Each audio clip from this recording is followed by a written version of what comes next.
right, so I figured that I would talk to you today about amphetamine psychosis. I think everybody knows that amphetamine can cause psychosis, but I think there's a lot to think about if you go sort of deeper into what we know about what amphetamine does and what medicines do.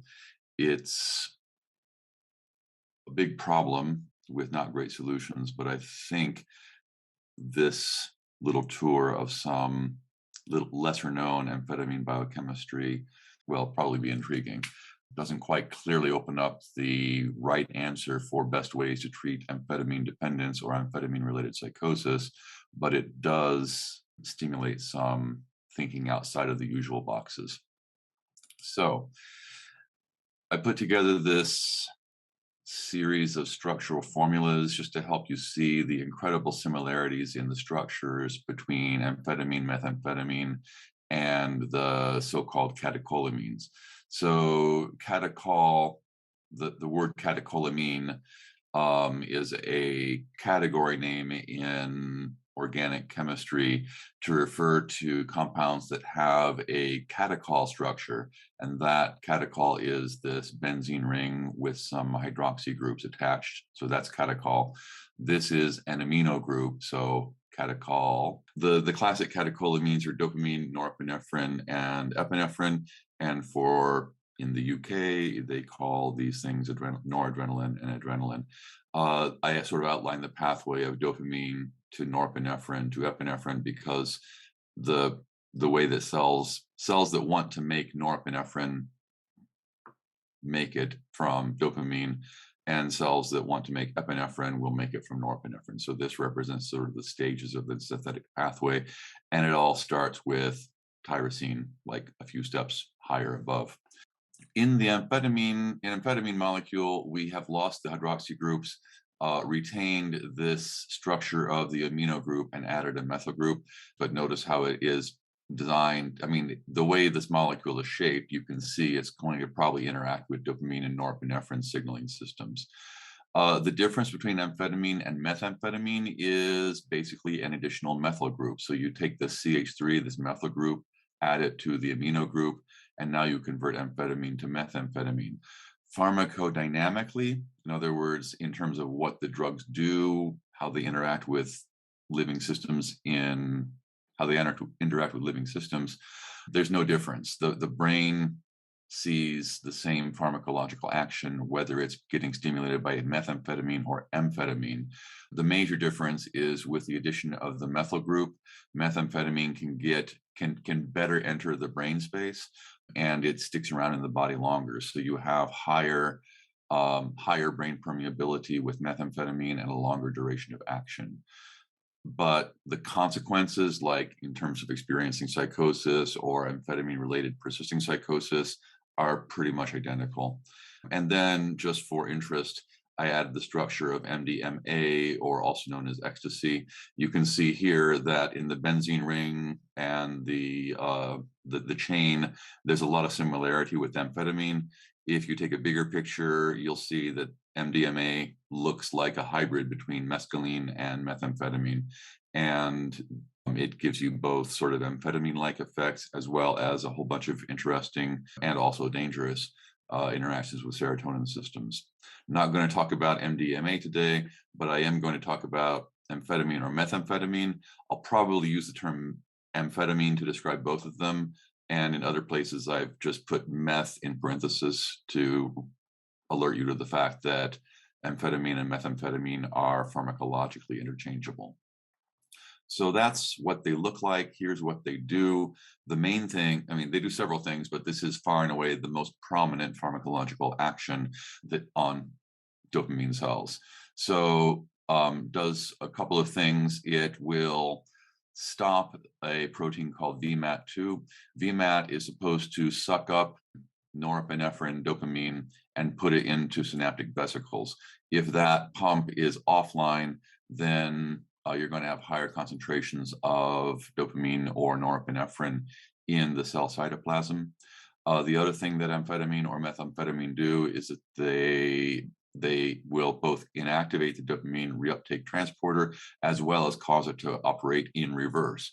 So you will, if the pump is turned opposite direction, then you'll take this dopamine from the cell cytoplasm, pump it into the extracellular space, and simultaneously you won't be able to take that up. So you'll have, the bottom line is you'll have very high levels of dopamine in the extracellular space or in the synaptic space to activate those circuits in which norepinephrine or dopamine are being placed. And we'll come back to the implications of these high levels of dopamine outputs in a few slides from now. In thinking about amphetamine or methamphetamine and their effects on psychosis, the historical importance of these drugs is really difficult to understate, because amphetamine has been around since the turn of the last century, and it was a medicinal substance from about 1920 on. It also was the subject of a epidemic of addiction from about 1920 to people ended around 1980 something. I mean, if you look at amphetamine prescriptions, amphetamine misuse from 1920 to 1980, it's just a steady rise, and the number of cases of amphetamine use disorder and negative consequences from that also became staggering. In textbooks of pharmacology from the 1970s or the early 1980s, they will reference popular slogans like "speed freak" or "speed kills" as sort of illustrations of the social awareness of the negative effects of amphetamine. And going a little bit off the slides and into editorialism, today, by my last count, there were more than 20 different branded, patented forms of amphetamine or methylphenidate on the US market. And as I think everybody knows, we have broadened, well, actually, no, America's pharmaceutical companies have helped us to broaden our notion of what ADHD looks like. And the prescription of amphetamine or methylphenidate is going up and up and up. Of course, it does, because we have 20 new patented drugs, and every one of them is getting marketed. So this sets us up for amphetamine epidemic or amphetamine addiction epidemic 2.0. Pay attention, because it's happening now. And when, I guess, a lot of the dust settles from the opioid epidemic or whatever else social triggers show up, people are going to be alarmed about how do we have so many people who are addicted to amphetamine or methamphetamine. And it comes back to, I will say, well, an important part of that is 20 plus branded forms of amphetamine or methylphenidate actively marketed in the context of trying to broaden the definition of their clinical indications. That's how epidemics get started. Anyhow, coming back to the other major important point about the history of these drugs is that during version 1.0, starting in the 1950s and into the 1960s, these drugs were very, very widely well used and misused. And scientists were observing that psychosis cases crop up and up. And it was easier to do such studies in the 1960s, but studies were done in which they just got a bunch of, say, college student volunteers and gave them amphetamine dose after dose after dose to see how many people wind up with psychosis. And the answer is a lot. Up to half, according to some very old data, would get hallucinations or paranoia that was indistinguishable from the positive symptoms of schizophrenia. And the fact that amphetamine can so reliably induce a state of psychosis that so much resembles the psychosis of schizophrenia was a pillar of what came to be known as the dopamine hypothesis of schizophrenia, stating that the psychosis of schizophrenia is due to excessive release or excessive activity within dopamine-producing cell systems. Pillar number one is that the fact that amphetamine or any other drug that really augments dopamine signaling has always got a pretty high signal for psychosis as a side effect. The other pillar of the dopamine hypothesis was that drugs that block dopamine signals are really quite good at reducing the severity of psychosis or eliminating it. So on the one hand, augmenting the dopamine signal causes psychosis. On the other hand, blocking it pharmacologically reduces psychosis. And that dopamine hypothesis, I mean, I put here guided, really, I mean, dominated thinking about schizophrenia for all of our lives and has absolutely dominated drug development for psychosis for the entirety of the pharmacology of the psychopharmacology era. So it's really important. I mean, the fact that amphetamine produces psychosis is historically very significant. However, if you look very closely at people that develop psychosis in response to amphetamine, it becomes obviously pretty quickly becomes very obvious that there's a lot more to the story that's not accounted for in the simple textbook descriptions. The first, I mean, there are three courses that a person can take if they have developed psychosis in response to amphetamine. Track number one is that when the drug is stopped, the drug is cleared from the body and the psychosis abates. So within a large number of hours or a small number of days, the person who had amphetamine-related psychosis is no longer experiencing psychosis. About 2/3 of cases will have a complete cessation of psychosis within 20 days. But this is interesting because, I mean, the drug are gone after 2 days or 4 days. So the fact that still up to 2/3 of people may have psychosis within 20 days suggests there's something more than just pharmacological augmentation of dopamine happening. And the fact that a substantial portion of people who have a amphetamine-induced psychosis will be with psychosis for 6 months or 6 years or 15 years, I mean, screams that there's other stuff that's happening in this amphetamine-related psychosis. And that's the part that becomes difficult or interesting to think about. Speaking of substance-induced psychosis, I wanted to throw this one in. A large number of studies look at individuals that experience a substance-induced psychosis.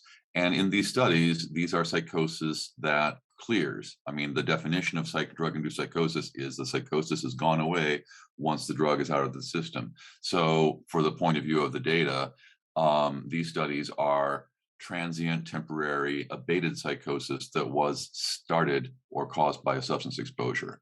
The question asked in all these studies is, if you take individuals that have had a episode of substance-induced psychosis, what's the likelihood that 4 years or 5 years or 15 years down the road, they're going to wind up with a diagnosis like schizophrenia?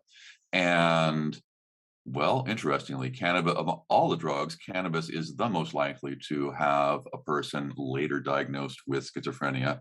In a Danish study, which included the diagnosis of bipolar disorder, they estimated it was like 45% of people with cannabis-induced psychosis wind up with either bipolar or schizophrenia diagnosis. But in the case of amphetamines, 1 in 5 will wind up down the road with with a durable psychosis. And why does that happen? I'll come back to that in a second. But before I do that, a question that comes up a lot is, what about somebody like, let's go back to these cases. What about somebody who has never had an episode of psychosis, who now has been using amphetamine or methamphetamine and has developed a psychosis during the course of their amphetamine use? And their psychosis is now 2 months, 3 months, or 2 years in duration. Is that substance-induced psychosis, or what do we actually call that? Because it looks like it was caused by a substance, but the substance was gone. And so what's the difference? What's the boundary? The boundary is arbitrary, frankly. DSM-5 says that 1 month after the last use of substance, by 1 month, the psychosis should be cleared. If the psychosis persists beyond a month after the implicated substance has been stopped, then the diagnosis substance-induced psychosis no longer applies. Other diagnoses need to be looked at that are consistent with the clinical picture: schizophrenia, maybe bipolar disorder. Some other diagnosis should be considered, but it's not after a month, which is a bit of an arbitrary cutoff. It's no longer considered technically a substance-induced psychosis. And then coming back to, what does it mean then if somebody has got either like an enduring psychosis following exposure to amphetamine or other substances? Or what does it mean for those data that I showed you? I mean, the people who wind up with, in the case of amphetamines, that 1 in 5 people who 4 years down the road now has a diagnosis of schizophrenia, was that caused by amphetamine? If they had never been on amphetamine, would they still have gotten schizophrenia, and so forth? Really hard questions to answer, especially since it involves human beings and you can't just do experiments like that on people. So you have to look indirectly. But if you look at some data that look at epidemiological and particularly family history information, would suggest that that's what's happening, that you're simply taking people that are genetically destined to develop schizophrenia and you're bringing forward the onset of their genetically destined illness by dint of, or by either by because of drug exposure or just the drug exposure was coincidental. That seems to be okay. To be clear, there's not an there's not an overwhelming consensus, but there is, it seems to my reading, we're moving toward a consensus, at least in American and European thought, that that's what's happening.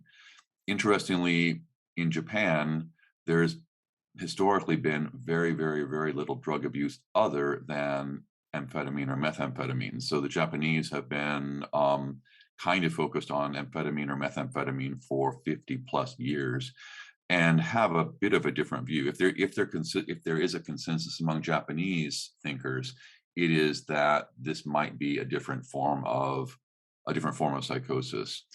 And part of why that happens is because in Japanese language literature, there are a number of papers that say that the medication response to amphetamine-related persisting psychosis is different than what we'd expect if this was just schizophrenia coincidental with drug use. In other words, there's a very, very high probability that drugs that should work for schizophrenia don't work for a schizophrenia-like condition that is associated with onset with amphetamine or methamphetamine use.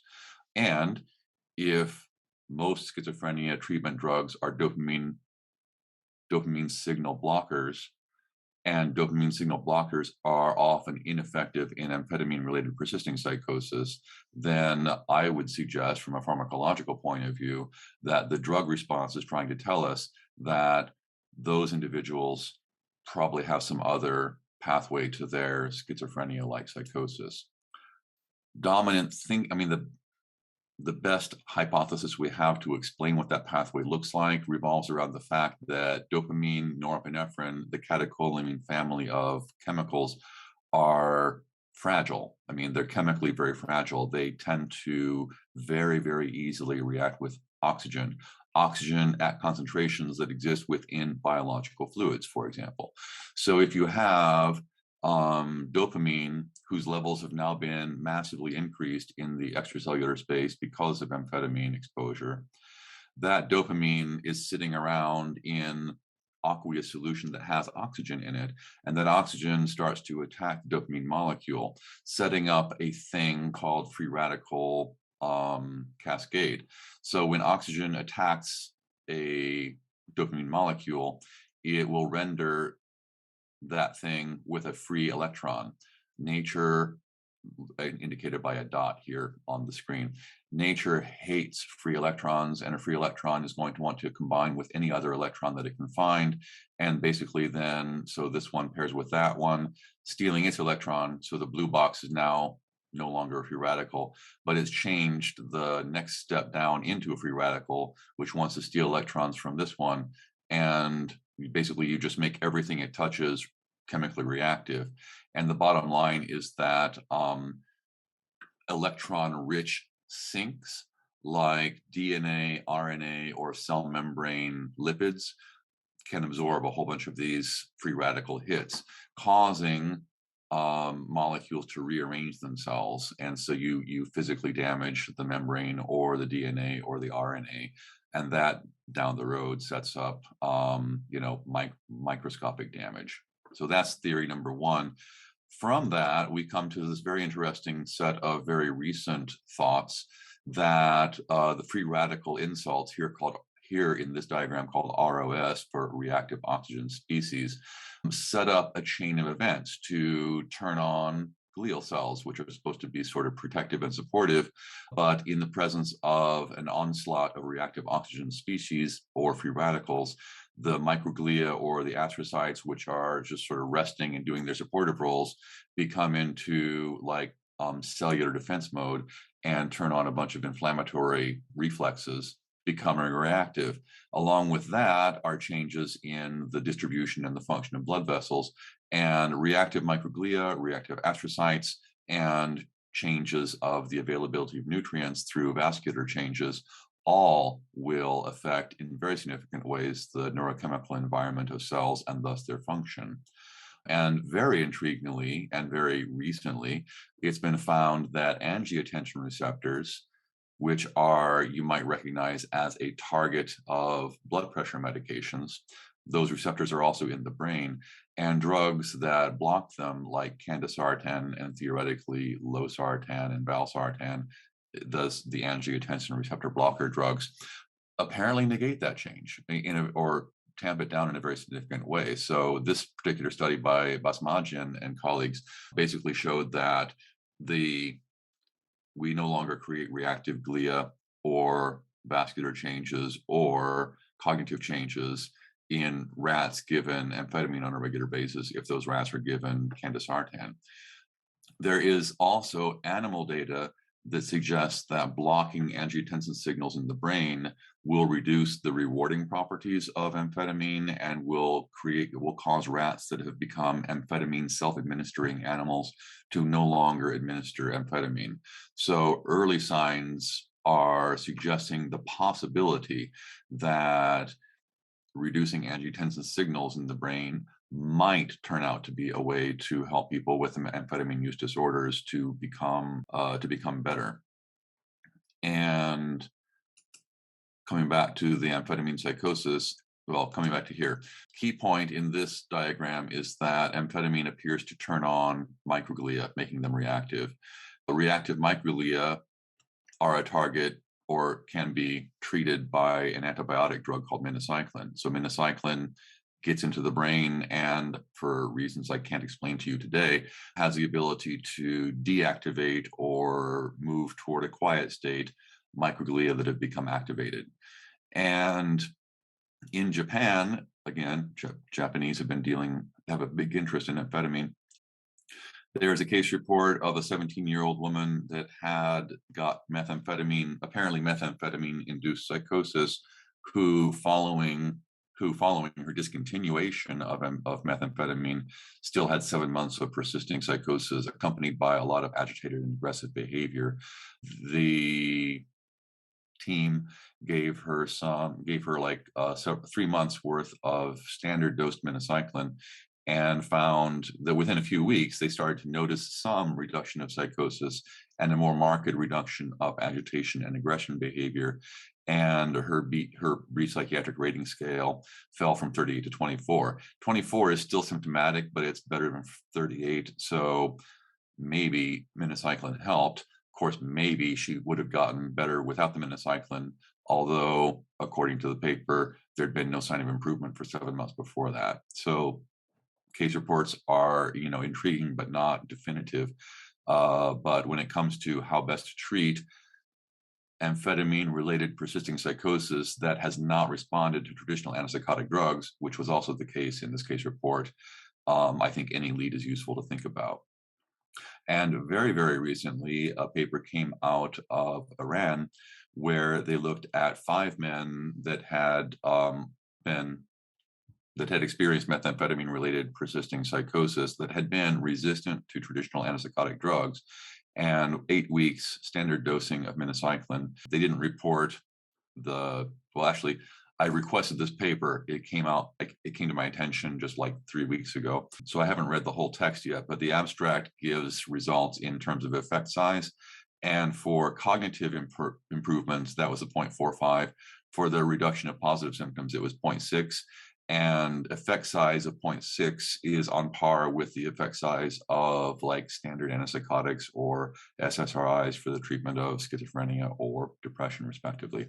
So it's intriguing data that says that amphetamine-related psychosis might have something to do with the inflammatory changes that, so to summarize, um, the pathway to acute psychosis from amphetamine exposure probably is just overactivating dopamine signaling. The pathway that leads to persisting psychosis probably isn't, or it may not be very prominently related to overactive dopamine. Existing data suggests that it may be more related to overactivation or inappropriate activation of the glial inflammatory defense systems. And this opens up intriguing possibilities for, in the near term, trying to prevent the activation through using angiotensin receptor blocking drugs, or in people that have developed psychosis, potentially to look at inflammation reducing drugs. So these last few slides are animal studies and case reports. So these are very new, relatively cutting edge, and importantly, not replicated widely in human volunteers data. So adventurous clinicians might decide that minocycline is a relatively low-dose drug and it might be worth a try, but others might wait and see what happens if we get more data. Because minocycline, although there are people who take it on a regular basis for things like acne, does have intriguing and alarming side effects like drug-induced lupus or pseudotumor cerebri. So it's, a handful of people will have pretty nasty side effects from minocycline. So it shouldn't be something that should be regarded as entirely safe, but is looking like it might turn out to be an option. So that is the end of that set of slides.